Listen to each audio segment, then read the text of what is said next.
బొబ్బర్ని కూడా నీలాగైతే ఉండకుండా చూసుకో. ఏడేళ్ల పాటు రోజు అదే పని చేసేవాడు, రోజంతా అదే పని చేసేవాడు. ఆ పని ఏంటి అనే దాని మీద మీకు ఒక క్లారిటీ కావాలంటే ముచ్చటగా 3 క్యారెక్టర్. క్యారెక్టర్ 1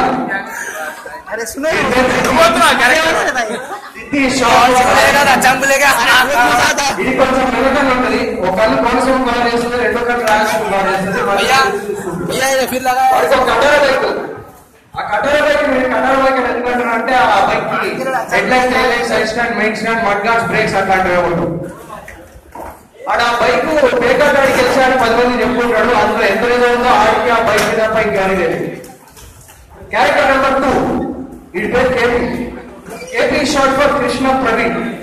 అలా మందే మొత్తంలో ఆంధ్రప్రదేశ్ స్పిరిట్ ఉన్నాడు. ఈడు పేపర్ మీద కంపెనీ పెడుతుంటాడు, మూసేస్తుంటాడు, పెడుతుంటాడు, మూసేస్తుంటాడు, కంపెనీ పెడతాడు, మళ్ళీ మూసేస్తాడు. క్యారెక్టర్ నెంబర్ 3 వీడి పేరు యాక్చువల్లీ ఏంటి, మేమందరం బజాజ్ దోసల బండి అని పిలుస్తాం. వాడికి ఒక దోసల బండి ఉంది, అందులో స్పెషల్ దోశ పేరు బజాజ్.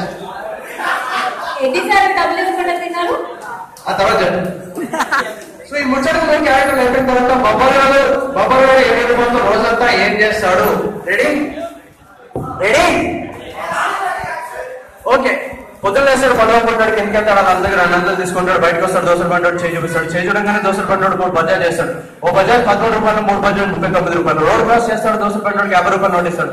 50 రూపాయలు నోట్ తీసుకొని దోశలు పంటాడు 10 రూపాయల నోట్ ఎన్నికించి ఈసారి రూపాయి వదిలేసుకొని సార్ అంటాడు. ఆహా నా రూపాయి నాకు కావాలంటాడు, రూపాయి తీసుకుంటాడు, రోడ్ క్రాస్ చేస్తాడు, పీసీలో రూపాయి ఇస్తాడు, దిత్తికి ఫోన్ చేస్తాడు. దిత్తి ఫ్రీ ఉంటాడు కాబట్టి ఫస్ట్ ఇంకే ఫోన్ ఎత్తేస్తాడు. ఫస్ట్ ఇంకా ఫోన్ దిత్తిని ఇదేమన్నా పేరెంట్ అనుకున్నారో రోజు బొట్టు బయట వెళ్ళడానికి తొందరగా అంటాడు, ఫోన్ పెట్టేస్తాడు, రోడ్ క్రాస్ చేస్తాడు, దోశలు తిన్న మొదలు పెడతాడు. ఆడ 3 రోజులు ఎక్సైజ్ ఏంటంటే దిత్తి కటారా బైక్ వేసుకొని అన్నప్పుడు నుంచి సరిపోలేక వచ్చేస్తాడు. ఇంకా 1.5 రోజులు తిరుగుతుంది. ఆ 1.5 రోజులు దిత్తికి ఇస్తాడు. దిత్తి దాన్ని చట్టకం చేతేసుకొని అడ్డుకుని నోట్ వేసుకొని నవ్వుకుంటాను మింగేసి ఇంకా వదాలి. ఇద్దరు కలిసి పార్టీ ఆఫీస్కి వెళ్తారు. పార్టీ ఆఫీస్ అంటే పొలిటికల్ ఆఫీస్ కాదు. వాళ్ళ friend KP BPO hospital office పెట్టాడు. హాస్పిటల్ ఆఫీస్ 2 మిగిలిన బీపీఓ మాత్రం పోయింది.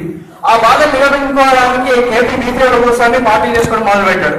ఎలాగో ఆడ ఆఫీస్ లో కూర్చొని పార్టీ చేసుకుంటున్నాడు కదా, వీళ్ళందరూ అంటే జాయిన్ అవ్వడం మొదలు పెట్టారు. కాబట్టి ఆ పార్టీలో వెన్ను ఖర్చులు కలిసి వస్తాయని ఆఫీస్ లో పార్టీలు ఆర్గనైజ్ చేయడం మొదలు పెట్టారు. కాబట్టి ఆఫీస్ కి పార్టీ ఆఫీస్ అని పేరు వచ్చింది. ఆ ఓసీ ఊరికే పార్టీ చేసుకోవడానికి ఒక వెన్యూ దొరికింది. కేపీ బీపీఓకి మళ్ళీ రెవెన్యూ దొరికింది.